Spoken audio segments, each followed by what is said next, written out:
రామారావు అండి. నేను ఎన్టీ రామారావు గారి దగ్గర వర్క్ చేశానండి. నేను దానవీర సూరకర్ణ సినిమా దగ్గర నుంచి ఎన్టీ రామారావు గారి దగ్గర ఉన్నానన్నమాట. నా చేత ఎన్టీ రామారావు గారు ఎన్నో వేషాలు వేయించారు, చాలా సినిమాల్లో వేయించారు. తెలుగుదేశం పార్టీ పెట్టిన మొదటి రోజు నుంచి నేను ఎన్టీ రామారావు గారి దగ్గర ఉన్నాను. వారు యొక్క స్వభావం ఏంటి, వారి ఇదేమిటి నాకు చాలా బాగా తెలుసు అనమాట. ఎన్టీ రామారావు గారు కారణ జన్ములు, యుగ పురుషులు. వారికి తప్పకుండా భారతరత్న అవార్డు ఇవ్వాలి.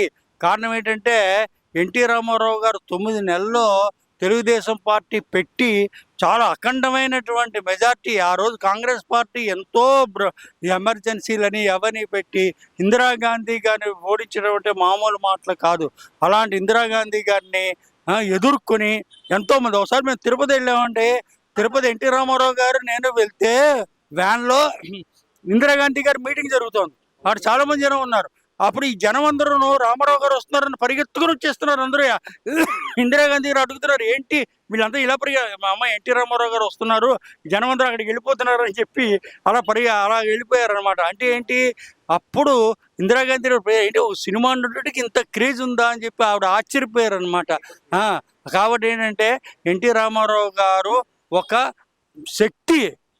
వారు నిజంగా ఈ తెలుగుదేశం పార్టీ ఈరోజు ఇలా నిలబడిందంటే ఇది. ఇంకో ముఖ్యమైన విషయం ఏంటంటే ఆడవాళ్ళకే స్త్రీ హక్కు కల్పించారు.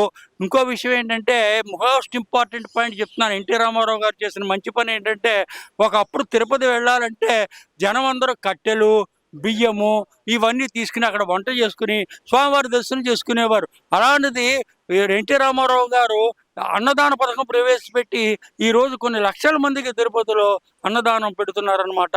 ఎన్టీ రామారావు గారు ఈ అన్నదాన పథకం ప్రవేశపెట్టారు, స్త్రీలకు హక్కు కల్పించారు. ₹2 కిలో బియ్యం పథకాన్ని ప్రవేశపెట్టారు. కాబట్టి ఏంటంటే ఎన్టీ రామారావు గారు ఒక తెలుగు తేజం అనమాట, మామూలు కాదు.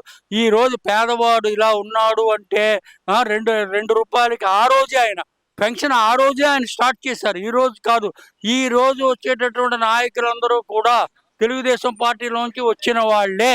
ఆల్మోస్ట్ తెలుగుదేశం పార్టీలోంచి వచ్చినటువంటి నాయకులు వీళ్ళంతా. అలాగే ఎన్టీ రామారావు గారికి భారతరత్న ఇవ్వాలి.